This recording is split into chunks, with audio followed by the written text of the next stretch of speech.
Hello, Minimizers. Welcome to the Minimalist Podcast, where we discuss what it means to live a meaningful life with less. My name is Joshua Fields Milburn. And I'm Ryan Nicodemus, and together we are the Minimalists. Ryan, how much stuff is enough stuff? How much stuff is too much stuff? That's what we're talking about today on the Public Podcast. Then this Thursday on the Minimalist Private Podcast, Ryan and I are going to discuss calendar clutter. The meetings, schedules, lunches, conferences, dinners, play dates, extracurricular activities, family outings, and various other obligations that are stressing out everybody. You can check that out at patreon.com/theminimalists. Also, Ryan, I want to talk to you about my oldest possession, which I'm not even going to go into it right now. Okay. I'll talk to you about that on the private podcast. Intriguing. Patreon.com/theminimalists. Your support keeps our podcast and YouTube channel 100% advertisement free. And I want you to say it with me, folks, because advertisements suck. I imagine there are people like in their car right now just yelling, advertisements suck. It's one of my favorite things when we do a live event. Yeah. And we have 1,000 people say advertisements suck. Pretty cool. Just a cacophony. And there's like 3 people who work in advertising who are there. They're like have their arms crossed and they're kind of upset at us at the beginning of the event. You know, it's funny. Like a lot of people, half the crowd will add an S to the suck. And I always want to be like, it's not plural, it's singular. But then I'm like, it's not that big of a deal. But I notice it every single time. Like half the crowd says, advertisement sucks. Interesting. So like if it's one ad, it's like if it's an ad for some male hair regrowing product, you could say that advertisement sucks. Yes. But we don't have any advertisements, folks. So thank you for your support. Patreon.com/theminimalists. Let's go ahead and dive into our first question of the day. It's from Myra on Patreon. My mom is a hoarder, and we're working through her house together. How can we avoid burnout or complacency while going through generations of stuff? So burnout is where you already are right now. Yeah. You're burnt out by the stuff, by the hoarding, by the excess. Now, your mom is asking you, I assume, to work through the stuff with her. You didn't show up at a hoarder's house and say, hey, you know what today, Mom? We're getting rid of your stuff. That's theft. And also, that's a way to ruin a relationship. Yeah. And it's also a way to stress someone else out. To tell them they need to get rid of stuff, to get rid of their stuff for them, or just to simply tell someone, oh, look, you have too much stuff. That's not loving. No, not at all. Man, well, I think it's cool that her mom has asked her to help her. I mean, that is that's a pretty big deal. I can't tell you how many hoarders we come across and they're like, how do I get my partner? How do I get my mother? How do I get my brother? Like, how do I get them to start decluttering? And the thing is you can't. Like there is no magic thing that you can say to someone and all of a sudden they're going to want to get rid of all their stuff. They are not going to get rid of their stuff until they want to, and that's exactly where Mara's mom's at. That's pretty cool. I like what you said about the burnout. It's interesting because once we start talking about burnout, you're right. It's already too late. Right. So right now, Mara, you're burnt out. That's okay. I think for me, when I feel burnout, I have to have some type of plan, some type of light at the end of the tunnel. So, you know, maybe just kind of planning day by day, little chunking here and there. How do you eat an elephant? You eat an elephant one bite at a time. Yes. I was going to say with a fork. Yeah, right. So bring a fork, Myra. Now, yes. Here's what I'll say is letting go. Decluttering, whatever you want to call it, is supposed to bring freedom, not burnout. You're already at the place of burnout. And so by letting go of the stuff, but not just the stuff, because you could let go of the stuff physically, but not let go of it psychologically, emotionally. So what we're really talking about here is a complete letting go. Well, how do you let go? You stop clinging. Letting go is simply refusing to continue to hold on, refusing to continue to need those things that you thought you need. It's the most freeing thing in the world when you realize you don't need the things you thought you needed. All of a sudden, there's a freedom when you don't need a particular outcome, when you don't need those material possessions anymore. Because if you still need them and you get rid of the thing, but you need them emotionally, you need them psychologically, you're going to get dragged by that stuff after you donate it or sell it or get rid of it. Amen. So I'm thinking about one thing, though. I don't want to be a complete legalist about this. It's not about getting down to a particular number of items. Sure. You and I were just out in Ohio. We had a tour stop in Columbus, the Love People Use Things tour. Mm-hmm. You can find all of the recordings that we have there over on our website, theminimalists.com/previous for all of our previous tour stops. But Myra, I was thinking about this. Someone asked about how many things that we own. It reminded me of this story early on when we first created theminimalists.com. One of the first things that I wrote was the 288 items that I own. So good. And I was 29 years old at the time, and it was a parody of other people's counting. I haven't seen any blog posts or stories like this in a while, but it was, a very in vogue. Yeah. When we became the minimalists. It just so happened we were at a time where like everyone had these blog posts about how many things they owned. And I think, who won that battle, Josh? Did anyone actually win that though? Yeah, I mean, I think it was. Remember the guy who did the Joseph Kony thing? Remember, and because he was naked in the street masturbating at a traffic light. So he had zero. Yeah. Did he write about it though? He didn't have a pen. That's good, man. The one that stands out the most to me, I think it was Nina Yao, which she's amazing. I love Nina. What did she have? Like my 15 things. My 15 things. Yes. Yeah. And what we realized early on, that's why I created this thing. It was 288 items that I own. But even then, I noticed these people who were counting, like our friend Colin, he owned 52 things, but it was like a pair of socks was one thing. And I'm like, well, wait a minute, Colin, that's 2 things. But what if I count the individual threads in there? Then maybe it's way more than 2 things. And the point was, I wanted to do this in a joking yet loving, compassionate way to show people, like I counted my bookshelf as one thing. I counted my sock drawer as one thing. Yeah. And the point wasn't that to get down to 288 items or 15 items or 52 items. I didn't want to be a legalist. I wanted to have fun with this because there was freedom in that fun. It wasn't about competing. Because that's a competition I would have lost. And I was already tired of competing. We had competed so much in the corporate world, and that competing was a sort of psychological trap. It was a prison. I wanted to break out of the prison of competing. And so when you're letting go of the hoard with your mom, it's not about getting down to a specific number or having a perfect house. Just like the stuff didn't make you more complete, letting go of the stuff isn't going to make you complete. You are already complete. You're just getting rid of the things that are in the way. Yeah. And if you're just focused on the number of things, then you're missing the larger point of what minimalism is. Consumption is not the problem. It's the compulsive consumerism. Like that is the problem. And if we're counting our things, well, in a weird way, it just goes right back to the consumption. That's right. Yeah. Yeah, it's a reverse consumption way, reverse consumerism. Let's move on to our callers, Ryan. If you have a question or comment for our podcast, give us a call, 406-219-7839, or send a voice memo to podcast@theminimalists.com. It looks like Monique has a question from Anaheim, California. I am drawing a fine line between hoarding and hanging on to clothes, toys, anything that you could basically sell at a yard sale. And the hardest part for me is making time for the yard sale because I won't be able to host it at my place of residence. I have to go to my in-laws, where they live in a neighborhood. They're not in a gated community where I live. So I'm just wondering, where would you draw that line as to what to save for yard sale and, what to donate?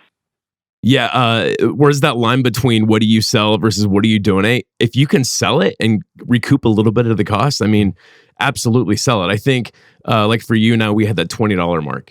If we could sell it for $20 or more, we'd put it up for sale. And then if it didn't sell within a certain amount of time, then we would let it go. Yeah, and so what is the line for you? In fact, we're going through this right now with Malabama. She's selling some of the excess stuff that we have in our studio. As we built out the studio, we had some temporary things, a desk and a chair and some camera equipment, some wires, cables, lighting, etc. Some things that we need to sell, some things that we need to donate. So here's our how to let go process, and then you can adjust it to create boundaries for you. First off, if you want to let go of something, try to sell it. If it costs more than X dollars. Now, you get to determine what that X is. In fact, Alabama, for us right now, it's around $100. In my life, it's $100. When I was in debt, as Ryan mentioned, $20. Because anything that I could sell to get money to pay off debt, now, if it was something that was 50 cents or $2 or something, it may not be worth investing the time, money, attention, energy in trying to sell that thing to get that money. It's best to just get it out of the way. But if you can sell it, if it's over that threshold, yours might be $20, it might be $100. I have some friends where it's $200, whatever it is. If you can sell it, great. If it doesn't sell in the first week, Alabama, lower the price. And then if it doesn't sell in 30 days, you want to donate it. If you can't donate it, you try to recycle it. If you can't recycle it, eventually it will make its way to the trash. But if you go through that entire cycle, what you're realizing is, I'm going to sell a bunch of things. What are you going to do with that money? If you're in debt, you're going to use that money to pay off the credit cards, pay off the mortgage, pay off the lenders, whatever it might be. Or maybe you can take that money that you had there, wasted away on these useless things that were just collecting dust in an attic or a storage closet or whatever. In fact, in a few weeks, Ryan, we're going to do a whole episode about storage. We're calling it clutter coffins and the whole obsession that we have. Here's a preview for you, Ryan. Okay. Did you know that America has 90% of the storage facilities in the world? What? 90%. Did you know that there are over 52,000 storage facilities across the United States?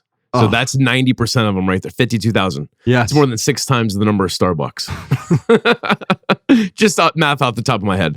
Did you know that all Americans, if they stood under the roof of the storage facilities, they would all fit in the storage facilities in America? All Americans could fit into the storage facilities. That's how many we have. And that's an indicator of how much stuff we have.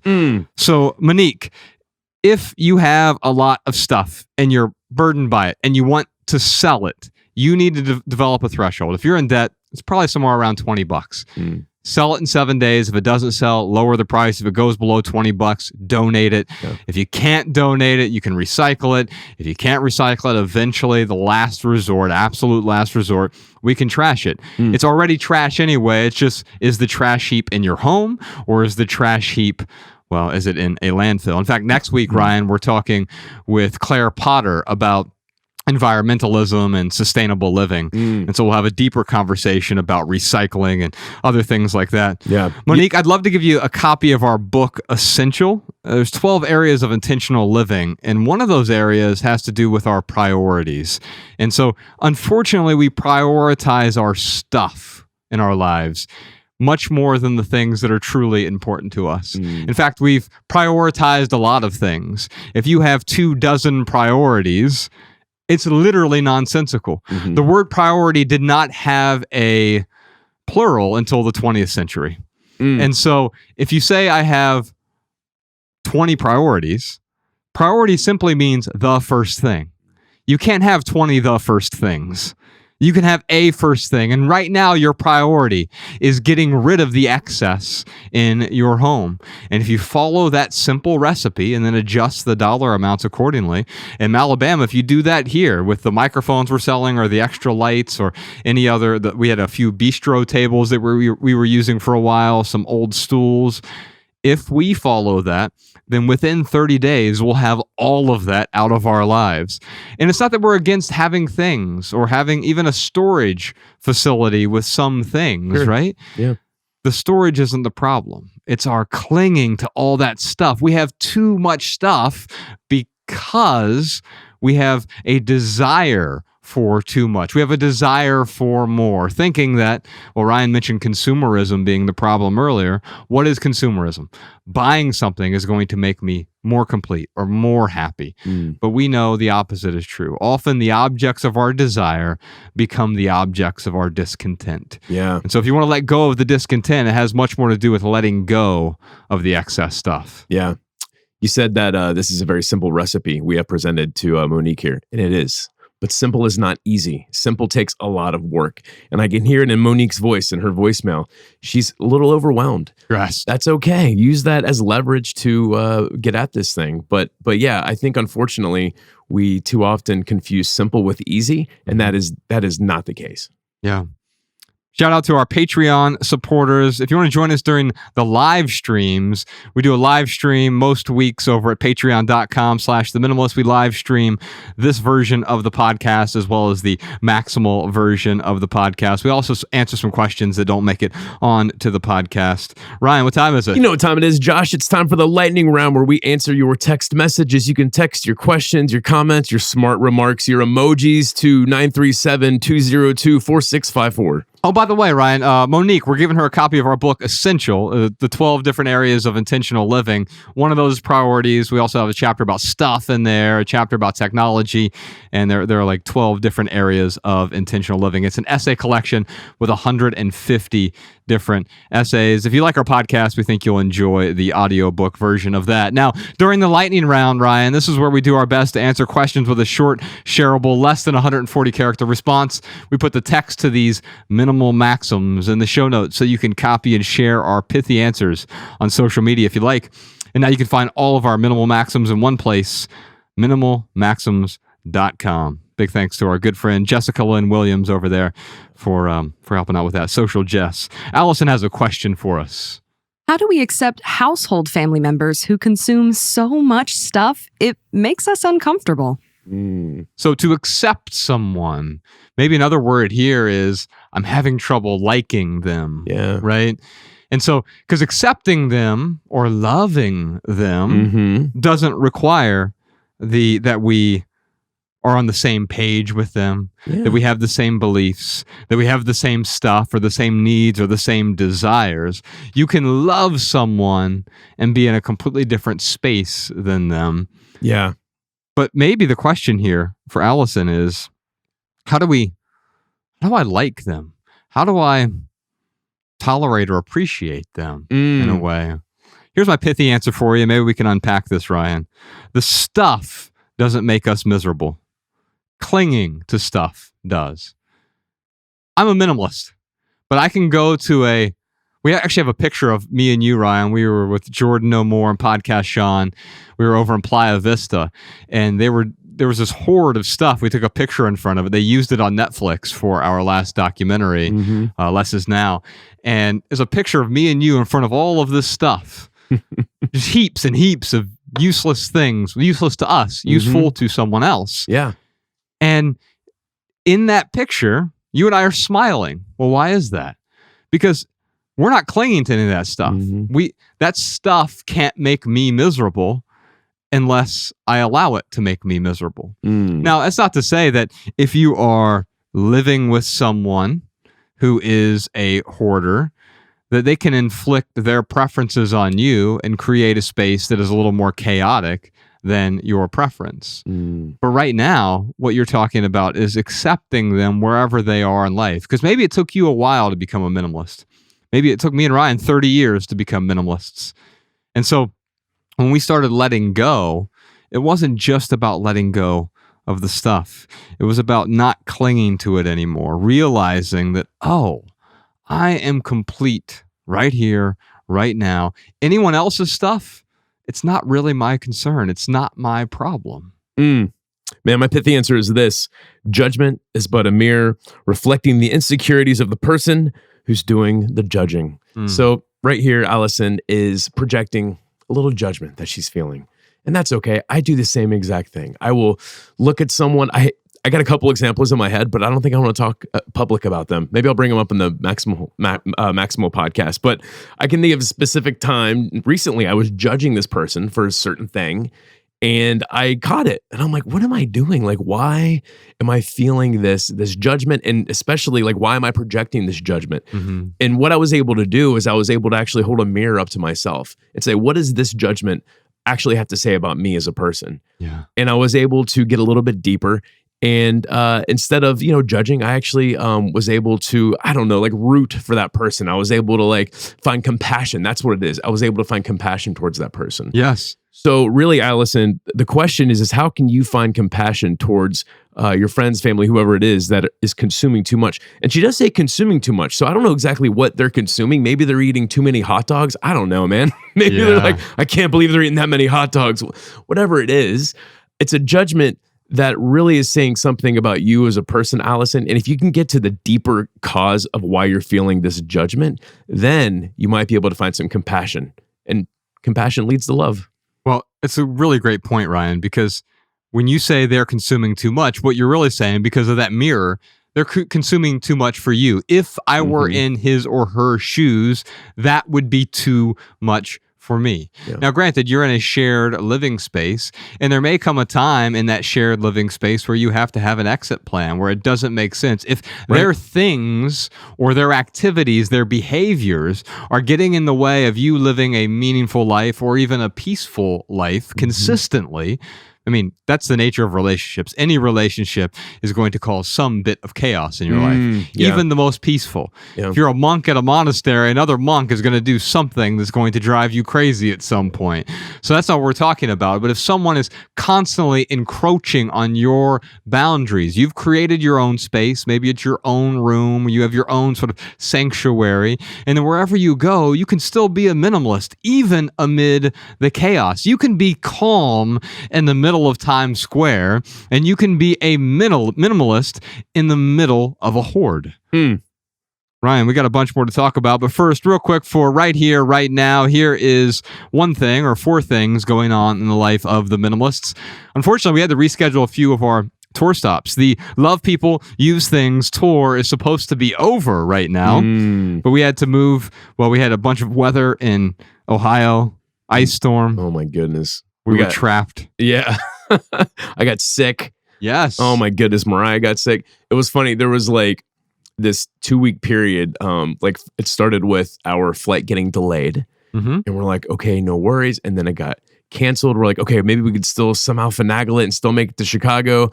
And then basically flights got canceled for 2 days. Mariah comes down with COVID. I came down with it.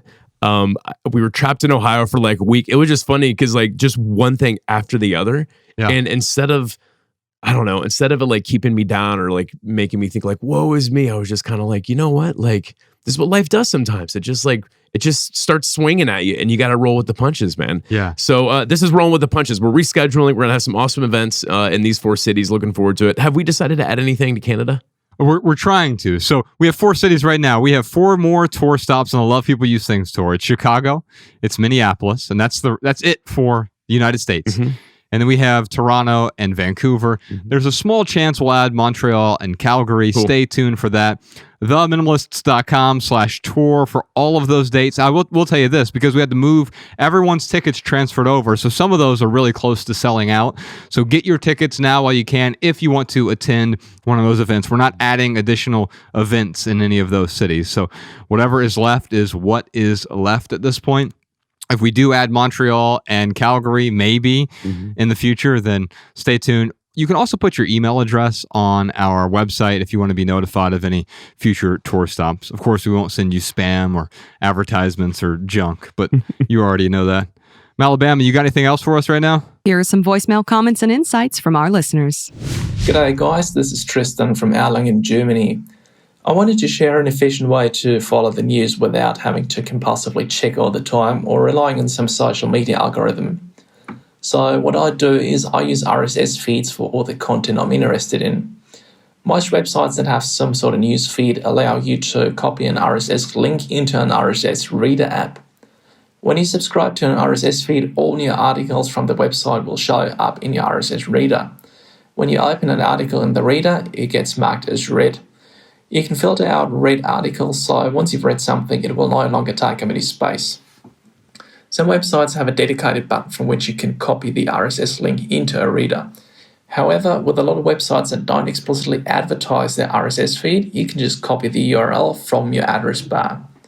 This way you can, for example, subscribe to YouTube channels without even having a Google account. It also works with podcasts, as podcast links typically rely on the RSS standard. so you can really have all your content in one place. The reader that I use is called Feedbin. It's an online reader which syncs to all my devices. The cool thing about Feedbin is you can filter incoming articles by keywords and automatically perform actions on them. For example, I've subscribed to The Economist's Asia feed, but I'm really just interested in news concerning Australia, not so much the rest of the region.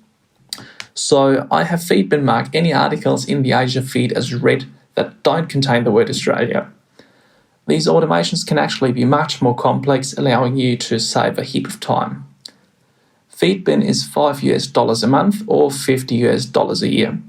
There is a similar alternative called InnoReader, which also has a free version. If you're new to the whole thing, I would recommend you try out the free version or one of many other free readers and see whether you actually need any automation tools or other extra features. You can then still switch, as it's very easy to export all your feeds in a single file and import them to another reader, much like transferring bookmarks when switching browsers. Hi, my name's Karen. I'm calling from Hertfordshire in the UK. I'm calling with some tips today for anyone who's been through bereavement recently. It's a tough thing to go through, and you sort of still have to deal with all the objects that are left behind, and that's been quite a difficult process for me. Number one tip is remembering that the love is not in the objects. The love you have for that person is not in the objects. And that's a thing that I've heard before in the podcast, but it's been my little motto for dealing with this. My father passed away in January, and I've had a lot of objects and things to go through of his, so I've just been saying that over and over to myself, and it's been very, very helpful. My love for him is in the things I did for him when he was alive, the times I told him I loved him, and in my memories that I carry with me for the rest of my life. Number two, and this wouldn't be for everyone, is that I've chosen to make a memory bear out of some of his old clothing. You can just find online, if you Google memory bear, there's lots of different companies. I've gone with one in the UK called Lily's Love that I found on Facebook. But not just for bereaved people's clothing, also they can make wedding dresses, bears out of wedding dresses, bears out of old babies' clothing, so if your children have grown up, it's another good thing that you could think about doing with the clothes. The third thing is just remembering that the greatest object my parents could bequeath me is me, my flesh, my blood. They chose to raise me, and that's an amazing gift, the gift of life, and it's really important that I hang on to that. I was a surprise baby, so they didn't have to have me, but they carried on. And I know parents aren't always brilliant, they don't always make the best choices, but they chose to try and raise me well, and I know that I only honour that gift if I spend the time now looking after myself as I live my life, rather than fretting over some old crockery or CDs. So I hope those tips help someone. I'm sending out my love to anyone who's going through the same experience at the moment. All right, y'all, before we get to our added value segment this week, let's read a quick testimonial from one of our lovely Patreon supporters. This one is from Emil E. And he or she says, "Whoa, this private podcast episode, The Signifiers of Suffering, might be the most important thing I've ever listened to. I'm supposed to go to therapy today, and I don't even know if I need it now." Wow, that's incredible. We're not telling you to skip your therapy, but hey, maybe if you're one of our Patreon supporters, you'll save money on therapy. Yeah, it's definitely cheaper than therapy. You know what, Ryan? For our added value this week, we were listening to this while we were out on tour, and I remember I turned it on. It's this band called Yard Act, and the album is called The Overlord, and the song is called Rich. And we were playing it, and you stopped me in the car, and you're like, "When did you start listening to good music?" Because it seemed a little bit outside of the norm of what I might listen to. Yeah. It's like alternative, sort of post-punk, I guess. Yeah. I don't know what you would label it. But what really stood out to me in this song in particular are the opening lyrics. So here are the opening lyrics. "Almost by accident, I have become rich. Through continued reward for skilled labor in the private sector and a genuine lack of interest in expensive things, it appears I have become rich. And since I have become rich, I've been constantly living in fear of losing everything." That's the thing about our things. We get the thing, it doesn't make us happy, but now we're terrified to let it go. Yeah. And so enjoy this song. It's called Rich by Yard Act. By the way, Ryan, we have a bunch more surprise questions this week, like how do you determine what routine appointments like medical checkups and car tune-ups are most important and which ones can wait? How do you make time in your calendar for spontaneity? Do you have any tips and tricks for laying out your schedule and calendar to optimize your life? Plus a million more questions about calendar clutter for me and for Ryan. And if you want to hear all that, check out the Minimalist Private Podcast this week. Visit patreon.com/theminimalists to subscribe and get your personal link so that our weekly private podcast plays in your favorite podcast app. You'll also gain immediate access to hundreds of hours of private archives, recordings of live events, exclusive home tours, and our private community of thousands of open-minded minimizers like you. You can follow The Minimalists on TikTok, Instagram, Facebook, and Twitter at The Minimalists. If you want our podcast show notes in your inbox, sign up for our email list over at theminimalists.com. On behalf of Ryan Nicodemus, Podcast Sean, Malabama, Jordan No More, Social Jess, Danny Unknown, Emma the Immigrant, and the rest of our team, I'm Joshua Fields Milburn, reminding you to love people and use things, because the opposite never works. Thanks for listening, y'all. We'll see you next time.